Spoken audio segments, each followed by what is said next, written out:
Marina, ibig sabihin, inutil po kayo dyan sa Marina. Sorry to say, really. I'm serious. Look at my eyes. I'm not smiling. I'm not laughing. This is no laughing matter. 18 ang namatay dahil sa kapabayaan ninyo. Define less serious versus serious.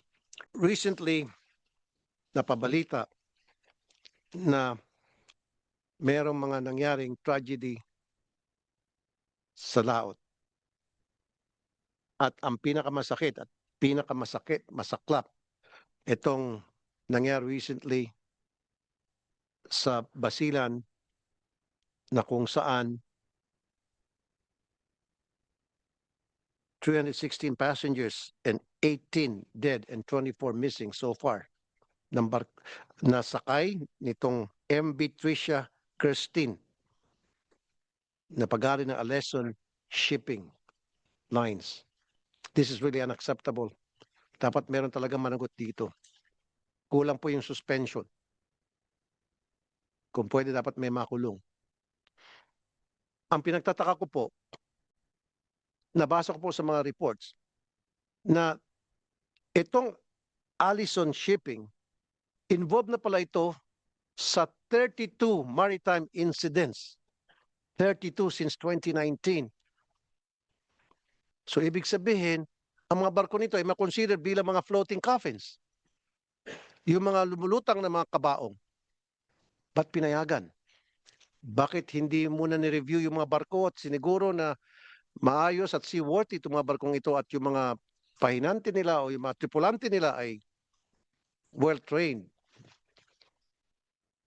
sa pagsisiguro na yung barko nila talaga ay maayos at kung papaano nila tugunan ang isang sakuna kapag nangyari man yun.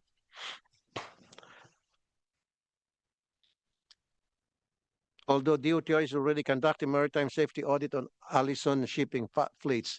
Now, andito ba yung DOTR? Anybody from DOTR? Sir. Okay.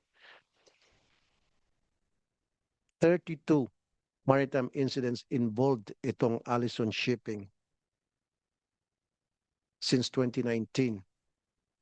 Ano nangyari? Bakit pinayagan pa rin itong mga barko nila na pumalaot at hindi nyo man lang muna sinuspinde o ininspeksyon muna lahat ng mga barko nila o masiguro na sapat ang training ng mga tripulante nila para siguraduhin na wala nang maulit na aksidente ever again.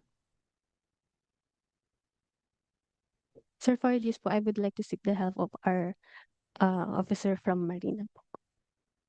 Marina, ibig sabihin, inutil po kayo dyan sa Marina.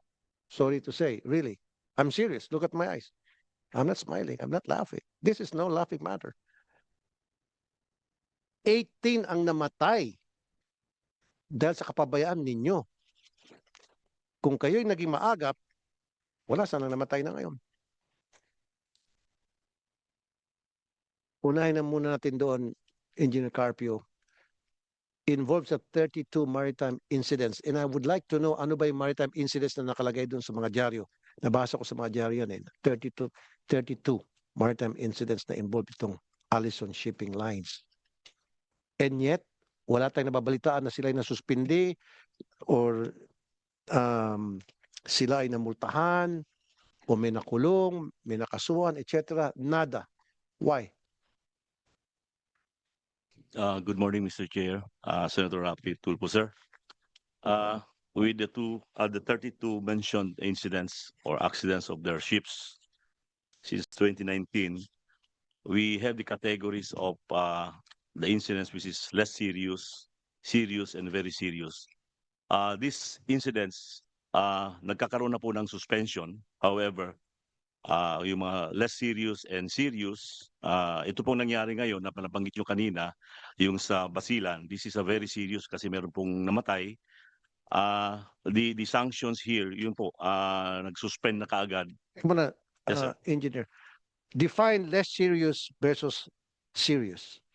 Yung less serious, ito yung mga very minor. Ibig sabihin, kasama na po dito yung mga Walang lives, Walang na what? ground, wala pong buhay na namatay kasi yung very serious na po yun. No, Ito no, yung no, mga no, no, no, walang buhay na walang buhay na namatay. No, define less serious sa term ng Marina. Kasi aksidente, may nangyari aksidente, Yes, sir. 32. So, bakit mo nasabing less serious ang isang aksidente? Ito po yung halos nagkaroon ng near miss siya na halimbawa nagkaroon lang ng grounding, Anong grounding, sir? touch, yung nagkakaroon ng barko ng touch bottom, Ano po yung touch button? yung kanilang hull ay naka tapat sa sand, sa sad po. Ito po yung mga Are you sure? series. Taga Marina ka, mukhang nautal-utal ka, tinutulungan ka pa ng Coast Guard. Sir, taga Marina po ako. Oh. Okay, capable ka ba sumagot sa mga katulungan ko? Mukhang hirap na hirap ka. Ang sumasagot para sa iyo ay Philippine Hindi Coast ko Guard. pa lang po kasi meron talagang definition sa aming memorandum circular. However, hindi ko na rin po naalala kung ano yung pero po ang Sir, sigurado alam mo kung bakit aminin ko na mainit ang ulo ko ngayon? Kasi may namatay. 18. Yes. And that meron pang 24 missing and we don't know what happened to this 24.